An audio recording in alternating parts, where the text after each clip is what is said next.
Hello दोस्तों, मेरे channel में आपका स्वागत है। जैसा कि एसएससी जेईई 2020 की सीरीज में आज हमारा लेक्चर नंबर 4 है और हमारा जो सब्जेक्ट है बिल्डिंग मटेरियल अभी तक चल रहा था, जिसमें आज का टॉपिक ब्रिक मैसनरी है। अभी तक हमने सीमेंट और लाइम को कंप्लीट कर लिया है, तो आज मैंने स्टार्ट किया ब्रिक मैसनरी। आज मैं टोटल 15 क्वेश्चंस कराऊंगा। काफ़ी इंपॉर्टेंट क्वेश्चंस है सारे, तो कोई भी स्किप मत करना, एंड तक देखना और आने के चांसेस बहुत ही ज़्यादा होंगे इन क्वेश्चंस के। इसमें मैंने ब्रिक के जो हाफ पोर्शन है आधा सिलेबस है ब्रिक का, वो कंप्लीट हो जाएगा। बेसिक सारे क्वेश्चंस हैं और कई बार एग्जाम्स में आए हुए हैं, तो वीडियो को बिल्कुल भी स्किप मत करना। और अगर आपने अभी तक मेरे चैनल को सब्सक्राइब नहीं किया तो प्लीज़ सब्सक्राइब कर लेना, प्लीज़ प्लीज़ सब्सक्राइब कर लेना। So without wasting the time, let's start the lecture. Now the first question, the percentage of alumina in a good brick earth lies between. अब देखिए, जो ब्रिक अर्थ होती है, हमारे पास जो ब्रिक होती है उसमें कुछ कॉन्स्टिट्यूएंट्स होते हैं, तो उन जो जो इंग्रेडिएंट होते हैं, फिर कॉन्स्टिट्यूएंट्स बोले, उनकी कुछ परसेंटेज होती है। तो वो परसेंटेज होती है, सबसे पहले एल्यूमिना की अगर हम बात करें तो एल्यूमिना होता है हमारा 20 to 30%। तो इस क्वेश्चन का जो आंसर होगा वो होगा ऑप्शन नंबर बी, 20 to 30%। इसके अलावा कुछ और कॉन्स्टिट्यूएंट्स है, लाइक सिल्का। सिल्का जो होता है 50 से 60% होता है, एल्यूमिना 20 to 30%, आयरन ऑक्साइड होते हैं 5 to 6%, लाइम <5% और मैग्नीशिया भी <1%। Now the next question, for checking the length of brick as पर Indian standard how many bricks are to be taken.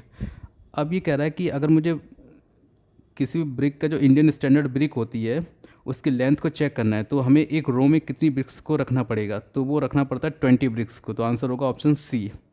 ये स्टैंडर्ड है, 20 ब्रिक्स को लाइन वाइज लाइन इस तरह से रखा जाता है और टोटल लेंथ को मेजर किया जाता है। Now the next question, the standard size of modular brick. अब देखिए, जो हमारे पास जो ब्रिक होती है उसका एक स्टैंडर्ड साइज क्या होता है। तो जो भी हमारे पास जो ब्रिक होती है उसको स्टैंडर्ड साइज कभी कहते हैं कि direct modular size of A brick. तो वो होता है 19 centimetre by 9 centimetre by 9 centimetre. तो इसका आंसर होगा ऑप्शन बी। तो ये तो हो गया हमारा स्टैंडर्ड साइज। इसके अलावा आता है एक नॉमिनल साइज, जिसे बोलते हैं नॉमिनल साइज। तो नॉमिनल साइज जो होता है वो होता है हमारा 20/10/10। टोटल जो यूनिट है वो सेंटीमीटर में है। अब देखिए, जो नॉमिनल साइज होता क्या है, पहले तो हमारे पास एक ब्रिक होती है, सपोज ये, इसको जब हम कंस्ट्रक्शन के लिए यूज करते हैं तो इसमें क्या करते हैं, सीमेंट अप्लाई करते हैं चारों तरफ। तो जब सीमेंट को अप्लाई करेंगे तो उसकी जो डायमेंशन होगी उसमें कुछ इंक्रीमेंट होगा, तो जो इंक्रीमेंट होता है वो हम 1 सेंटीमीटर लेके चलते हैं। तो वैसे तो स्टैंडर्ड साइज ये वाला होता है 19/9/9, बट जब सीमेंट को यूज करने के बाद में जो नॉमिनल साइज बनता है वो होता है 20/10/10।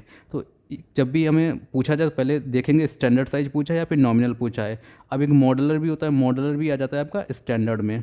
तो स्टैंडर्ड मॉडलर एक चीज़ हो गई, नॉमिनल अलग हो गया। नॉमिनल हो गया सीमेंट के साथ में 20/10/10। अब वहीं आता है कि ट्रेडिशनल साइज, जो हमारे पुराने ज़माने से चलती आ रही है ब्रिक, उनका जो साइज होता है ट्रेडिशनल साइज वो होता है 23 सेंटीमीटर बाई 11.4 सेंटीमीटर और 7/7.6 सेंटीमीटर। तो ये तो होंगे सेंटीमीटर में। इसके अलावा अगर इंच की बात करें तो इंच में होती है 9 inch by 4.5 inch by 3 inch.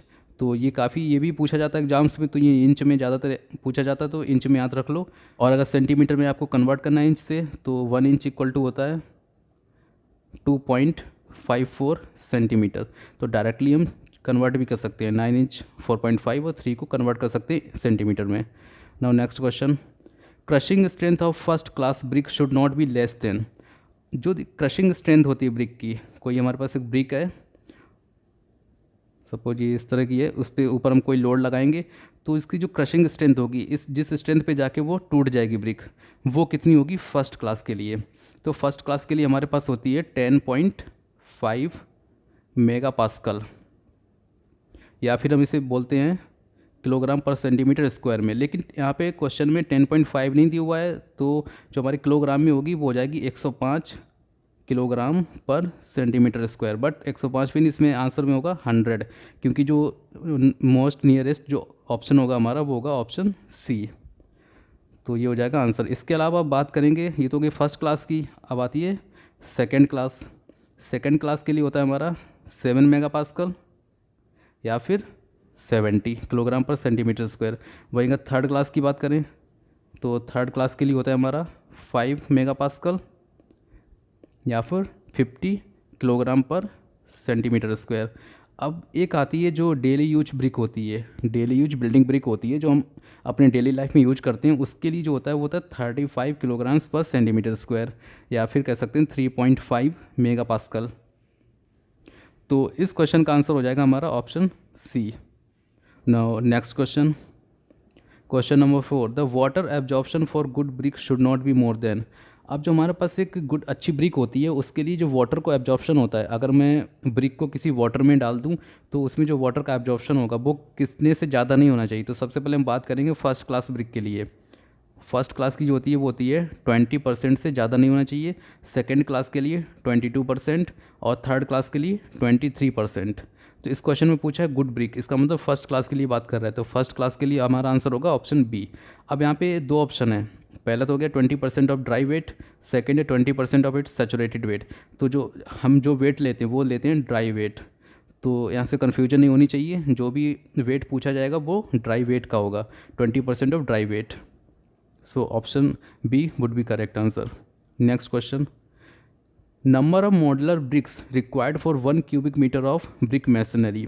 अब ये कह रहा है कि 1 क्यूबिक मीटर में 1 क्यूबिक मीटर में हमें कितनी ब्रिक्स को लगाना पड़ेगा, 1 क्यूबिक मीटर में कितनी ब्रिक्स आ जाएंगी। अब वो बात करें मॉडुलर ब्रिक की, लेकिन अब यहाँ पे मॉडुलर ब्रिक का जो होता है हमारा 19/9/9 होता है, लेकिन हम यहाँ पे ये वाला डायमेंशन यूज नहीं करेंगे, हमारे पास होगा इस समय, तो हम यूज करेंगे 20/10/10।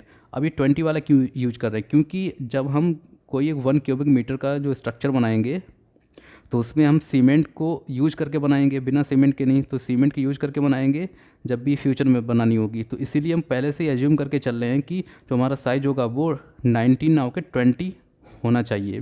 तो इसके लिए हमें यूज करना पड़ेगा 20/10/10। तो कैलकुलेट कैसे करेंगे, हमारे पास है 1 मीटर क्यूब अपॉन 20/10/10। तो 20 जो होता है सेंटीमीटर में होता है, उसको मीटर में कन्वर्ट करेंगे तो हो जाएगा 0.20, 0.10, 0.10। तो ये सारे पॉइंट ऊपर जाएंगे, कितने हो जाएंगे 1000 डिवाइड बाई 2 इंटू 1 इंटू 1, 2 से 2 कैंसिल हो जाएगा, 2 से 10 कैंसिल होगा तो ये आ जाएगा 500। तो आंसर हो जाएगा हमारा option D 500।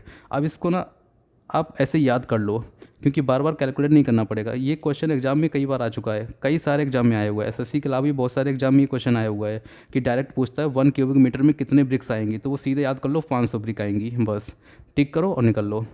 Now next question, question number 6, the plasticity to mould bricks in suitable shape is contributed by. जो हमारी ब्रिक होती हैं, ब्रिक में प्लास्टिसिटी एक प्रॉपर्टी होती है, वो किसकी वजह से आती है। प्लास्टिसिटी क्या होती है, प्लास्टिसिटी होती है जो कि हम किसी भी चीज़ को आसानी से किसी दूसरी शेप में कन्वर्ट कर सकें। तो जो ब्रिक होती है उस ब्रिक को किसी पर्टिकुलर शेप में कन्वर्ट करने के लिए जो प्रॉपर्टी होती है वो होती है प्लास्टिसिटी। अब बट वो आती किसकी वजह से, कई सारे कॉन्स्टिट्यूएंट्स होते हैं हमारे पास, like lime, alumina, magnesia, silica. तो किसकी वजह से आती है, ये आती है हमारी एल्यूमिना की वजह से। तो अब आप देखेंगे इसमें एल्यूमिना क्या करता है, प्लास्टिसिटी देता है। इसके अलावा अगर एल्यूमिना को मैं एक्सिस में कर दूं, अगर मैं एल्यूमिना को एक्सिस में कर दूं तो ये क्या होगा, इसमें क्रैक्स आ जाएंगे, ब्रिक में क्रैक्स आ जाएंगे। तो इसको एक्सिस में नहीं करना है, एक पर्टिकुलर अमाउंट में ही रखना है। अब दूसरी बात करेंगे सिल्का क्या करता है, तो सिल्का जो हमारा मेन इंग्रेडिएंट होता है ब्रिक के लिए, ये स्ट्रेंथ प्रोवाइड कराता है, हार्डनेस प्रोवाइड करता है, ड्यूरेबिलिटी। और अगर सिल्का को अगर एक्सिस में कर दे तो क्या होगा, ये ब्रिटल हो जाएगी ब्रिक हमारी। ब्रिक कैसी ब्रिटल हो जाएगी, ब्रिटल मतलब अगर किसी भी हाइट से गिरा दें ब्रिक को, किसी एक सपोज ये 1 मीटर की हाइट है, यहाँ से अगर मैं ब्रिक को नीचे गिराऊँ तो ये टूट जाएगी। तो ये हमारे जो ब्रिक को टेस्टिंग के लिए ये वाला मेथड काफ़ी यूज होता है। एक रफ फ्लोर पे 1 मीटर की हाइट से किसी भी ब्रिक को डालो और अगर वो टूटती नहीं है इसका मतलब ब्रिक अच्छी है, अगर वो टूट गई इसका मतलब वो बहुत ज़्यादा ब्रिटिल है, यानी कि उसमें सिल्का की क्वांटिटी बहुत ज़्यादा है। अब इसके बाद बात करेंगे आयरन ऑक्साइड। आयरन ऑक्साइड जैसे कि मैं पता है आयरन से, आयरन क्या करता है, ब्राउन कलर देता है। तो यहाँ पे कह सकते हैं रेड कलर जो होता है आयरन ऑक्साइड से आता है। इसके बाद बात करें लाइम की। लाइम क्या करता है, सिल्का को फ्यूज कराता है बर्निंग के टाइम पे, और जो भी पार्टिकल्स होते हैं उनको बाइंड भी करता है। मैग्नीशिया, मैग्नीशिया क्या करता है, येलो कलर देता है। अब कोई भी येलो कलर की अगर आपको ब्रिक दिखाई दे तो इसका मतलब उसमें मैग्नीशिया की क्वांटिटी ज़्यादा है। तो जो हमारा क्वेश्चन था इसका आंसर हो जाएगा option A, alumina. Now the next question, a layer of dry brick put below the foundation concrete in the case of soft soil is called. अब देखिए इस क्वेश्चन कह रहा है कि हमारे पास कोई एक सॉफ्ट सॉइल है, उसके ऊपर मुझे कोई फाउंडेशन बनानी है, ये कोई फाउंडेशन रखनी है तो इसके नीचे हमें क्या करना होगा कि ड्राई ब्रिक की एक लेयर यहाँ पे लगाएंगे। अब वो क्यों लगाएंगे, तो देखिए जब भी हम फाउंडेशन बनाते हैं तो वहाँ पे क्या होगा, कई सेटलमेंट होने के चांसेस होते हैं। जो नीचे सॉइल होगी उस सॉइल में कुछ सेटलमेंट होने के चांसेस होते हैं, तो उस सेटलमेंट को रजिस्ट करना, उसको बचाने के लिए हम यहाँ पे क्या करेंगे, एक ड्राई ब्रिक की लेयर को लगाएंगे। तो उस प्रोसेस को हम कहते हैं सोलिंग। तो उस प्रोसेस को कहते हैं सोलिंग। तो ऑप्शन ए हमारा करेक्ट आंसर होगा। अभी जो देखिए जो प्रोसेस हो, जो हमारा सोलिंग प्रोसेस है, ये एक तरह का सॉइल स्टेबलाइजेशन प्रोसेस भी कहलाता है, सॉइल स्टेबलाइजेशन प्रोसेस। तो कभी कभार क्वेश्चन में आ सकता है कि इनमें से कौन सा ऐसा प्रोसेस है जो कि सॉइल स्टेबलाइजेशन की करस्पॉन्डिंग है या फिर उसके इक्विवेलेंट है, तो वो जाएगा आंसर सोलिंग। ना तो नेक्स्ट क्वेश्चन देखेंगे। इसके अलावा देखेंगे शोरिंग क्या होता है। देखिए शोरिंग जो होता है एक टेक्निक होती है जिसमें हम किसी भी स्ट्रक्चर को, सपोज ये हमारा एक डैम टाइप का कुछ है, या फिर मतलब डैम नहीं कुछ और ले लेते हैं, कोई सपोज ये हमारी शीट पाइल है, इसको जब सपोर्ट कराना है यहाँ से एक टेम्पररी सपोर्ट होता है, तो इसको बोलते हैं शोरिंग। किसी भी स्ट्रक्चर को एक टेम्पररी सपोर्ट देना उसे शोरिंग बोलते हैं। अब बात आती है डीपीसी। डीपीसी क्या होता है, डैम प्रूफ कोर्स। ये तो काफ़ी सुना होता है। एक हमारे पास कोई सपोज ये ब्रिक है, हमारे पास ब्रिक वॉल है इस तरह की, इसके साइड्स में नीचे का होगा प्लिंथ पे कुछ मॉइस्चर जो होता है वॉल में कैपिलरी एक्शन से ऊपर के साइड में जाता है। तो उस जो मॉइस्चर होता है, कैपिलरी एक्शन से जो मॉइस्चर हमारे वॉल के अंदर जाता है, उस मॉइस्चर को रिड्यूस करना, उस मॉइस्चर को रजिस्ट करने के लिए हम डीपीसी यूज करते हैं, damp proof course. Now the next question, question number 8। Hollow bricks are generally used with the purpose of. अब ये देखिए जो होलो ब्रिक्स होती हैं, लाइक इस तरह की कुछ होती हैं, कुछ होल्स होते हैं यहाँ पे, तो ये ब्रिक यूज करते हैं। पहला तो देखिए जैसे हम देखेंगे होल, इसका मतलब उसका वेट कुछ कम होगा, वेट कम होगा, लेकिन वेट का यहाँ पे कोई ऑप्शन नहीं दिया हुआ है। इसके अलावा दूसरा जो उसका एडवांटेज होता है वो होता है हीट का। जो होलो वाली ब्रिक होती है उसमें हीट जो होती है आसानी से एक जगह से दूसरी जगह मूवमेंट कर सकती है, आसानी से हीट निकल जाती है। तो कह सकते हैं कि जो प्रोवाइड कराता है इंसुलेशन अगेंस्ट हीट। तो इसका आंसर होगा ऑप्शन नंबर बी। तो इसका आंसर होगा option B, providing insulation against heat. Now the next question, which of the following is good for making the bricks. Brick को बनाने के लिए हमारे पास क्या चीज़ सबसे इंपॉर्टेंट है। सबसे पहले ऑप्शन में है silted soil, weathered soil, weathered clay soil and none of these.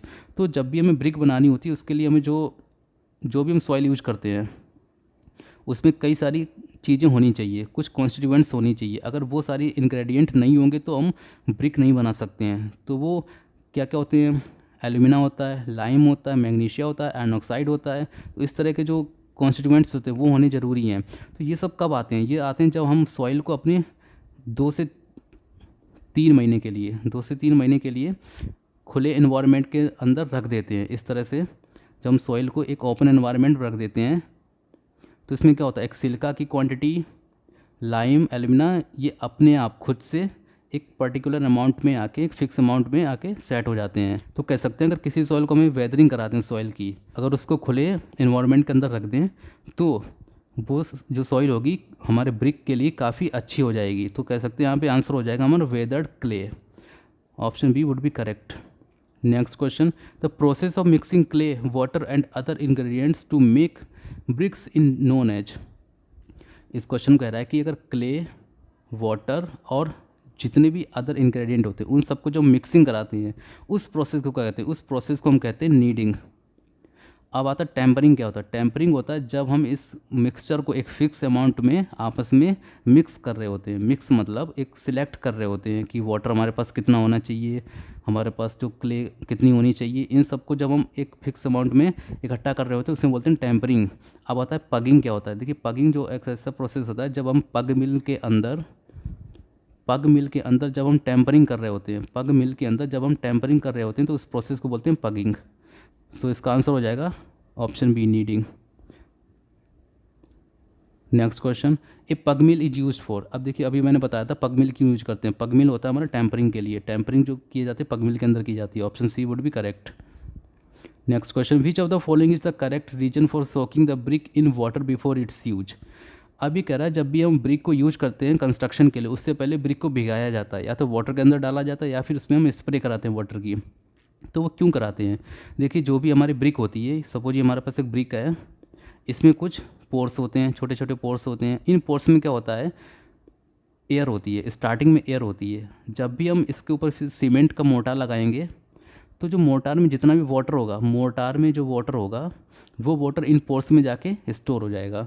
तो मोर्टार के हाइड्रेशन के लिए जितनी वाटर की रिक्वायरमेंट थी उसे, तो वो वाटर उसे नहीं मिल पाएगा क्योंकि वो वाटर ब्रिक नहीं ले लिया है। तो इससे क्या होगा, स्ट्रेंथ जो सफिशिएंट स्ट्रेंथ भी नहीं मिल पाएगी उसे। तो इसीलिए इस वाटर को मोटार से ना खींचे, इससे पहले कि हम उस ब्रिक को पहले से ही उसमें वाटर स्टोर करा दें। तो इसीलिए हम क्या करते हैं, इसमें वाटर की स्प्रे कराते हैं या फिर ब्रिक को वाटर में सोक कराते हैं, ताकि जो भी वॉर्स हैं उसमें वाटर पहले से जाके फिल हो जाए। तो इसका आंसर हो जाएगा for preventing absorption of moisture from mortar by bricks, option A. अगले ऑप्शन में देखेंगे रिड्यूसिंग एयर वॉइड। तो एयर वॉइड को हम रिड्यूस नहीं कर सकते क्योंकि जो वॉइड होंगे वो तो बने ही रहेंगे। हाँ ये कह सकते हैं उसमें से एयर को हम रिमूव कर देंगे, बट इसमें कह रहा है एयर वॉइड, तो ये ऑप्शन गलत हो जाएगा। फिर कह रहा है फॉर रिड्यूसिंग एफ्लोरेसेंस। अब देखिए पता है हम एफ्लोरेसेंस के लिए हमारी एल्कली रिस्पॉन्सिबल होती है, तो यहाँ पे एल्कली की हम बात ही नहीं कर रहे हैं, बात कर रहे हैं वाटर की, तो ये भी रॉन्ग। अगला क्वेश्चन है अगला ऑप्शन है क्लीनिंग के लिए। तो क्लीनिंग तो पहले से ही क्लीन होती हैं, सफिशिएंट अमाउंट में क्लीन होती हैं, तो उसको और भी ज़्यादा क्लीन करने की कोई रिक्वायरमेंट नहीं है। तो इसका आंसर हो जाएगा option A. Now next question, refractory bricks are generally use to resist. जो रिफ्रैक्टरी ब्रिक्स होती हैं वो हम क्यों यूज करते हैं? तो रिफ्रैक्टरी जो ब्रिक्स होती हैं वो जनरली यूज होती हैं हमारे हाई टेम्परेचर रेजिस्टेंट के लिए। जो रिफ्रैक्टरी ब्रिक्स होती है वो 1700 डिग्री सेल्सियस तक टेम्परेचर को रजिस्ट कर सकती है विदाउट सॉफ्टनिंग एंड मेल्टिंग, बिना सॉफ्ट हुए और बिना ही मेल्ट हुए। तो इसका आंसर हो जाएगा ऑप्शन सी, हाई टेम्परेचर। अब देखिए जो रिफ्रैक्टरी ब्रिक्स होती हैं वो मेनली जो होती हैं येलो और लाइट ब्राउन कलर की होती हैं। इसके अलावा जो इनके वाटर एब्जॉर्प्शन की लिमिट होती है 4 to 10% होती है। अब इनके जो क्रशिंग स्ट्रेंथ होती है या फिर जो इनकी स्ट्रेंथ होती है वो एवरेज हम कहें तो 32.5 मेगापास्कल होती है। Next question, the term frog means. अब देखिए जब भी हम कोई ब्रिक देखते हैं, इस तरह की ब्रिक होती है हमारे पास, तो यहाँ पे बीच में एक डिप्रेशन होता है छोटा सा, जिसमें हम कुछ सिंबल बना होता है या फिर किसी कंपनी का नाम लिखा होता है। वो क्यों होता है? वो एक डिप्रेशन होता है on the face of brick. तो इसका आंसर होगा ऑप्शन बी। अब इसका काम क्या होता है, ये क्यों होता है? ये होता है दो ब्रिक के बीच में सफिशिएंट इंटरलॉकिंग प्रोवाइड कराने के लिए। जब भी हम कोई ब्रिक लेते हैं उसके ऊपर सीमेंट लगाते हैं, सीमेंट के बाद दूसरी ब्रिक रखते हैं, तो उसके बीच में इंटरलॉकिंग अच्छे से हो जाए, तो इसलिए हम क्या करते हैं, फ्रॉग देते हैं, एक डिप्रेशन प्रोवाइड कराते हैं। तो इस क्वेश्चन का आंसर है B. Now next question, for which of the following is an ideal warehouse is provided. ये कह रहा है कि एक आइडियल वेयर हाउस जहाँ पे हम चीज़ों को स्टोर करते हैं वो किस तरह का होना चाहिए। वैसे तो क्वेश्चन सीमेंट के लिए ज़्यादा इंपॉर्टेंट है, लेकिन इसमें देख सकते हैं। तो ऑप्शन देखेंगे, पहले सबसे पहले ऑप्शन है वाटर प्रूफ मैसनरी वॉल्स। जो भी वेयर हाउस हो उसके लिए हमारी जो वॉल्स हों वाटर प्रूफ होनी चाहिए, ऑप्शन ए करेक्ट है। बी देखेंगे वाटर प्रूफ रूफ, जो भी छत होगी वो भी वाटर प्रूफ होनी चाहिए, बिल्कुल सही। ऑप्शन सी फ्यू विंडोज विच रिमेंस जनरली क्लोज्ड। ये कह रहा है कुछ विंडो हों उसमें लेकिन वो हमेशा क्लोज होनी चाहिए, तो ये भी सही है क्योंकि विंडो अगर क्लोज नहीं ओपन होगी तो वहाँ से मॉइस्चर अंदर आ जाएगा, मॉइस्चर आ जाएगा तो जो भी चीज़ उसके अंदर रखा होगा उसमें डैम्प हो जाएगा, डैम्पनेस आ जाएगी। तो इसमें सारे ऑप्शन सही हैं, इसलिए इसका आंसर होगा ऑप्शन डी। तो यहीं पे आज का लेक्चर कंप्लीट होता है। और अगर आपने अभी तक सीमेंट के लेक्चर नहीं देखे, सीमेंट और लाइम के मैंने पहले ही अपलोड कर दिए हैं, तो उसे देखने के लिए आप जो लिंक होगा डिस्क्रिप्शन में दिया हुआ है उन्हें भी जाके देख लीजिए, उसमें भी काफ़ी इंपॉर्टेंट क्वेश्चंस मैंने कराए हैं। और अगर आपने अभी तक मेरे चैनल को सब्सक्राइब नहीं किया तो प्लीज़ सब्सक्राइब कर लो। और इसके अलावा अगर कोई भी डाउट हो, कहीं भी किसी टॉपिक में डाउट हो तो उसको कमेंट करिए, तो मैं उस पर एक स्पेशल वीडियो बना दूँगा और या फिर कमेंट में इसको बता दूँगा। So thanks for watching my video.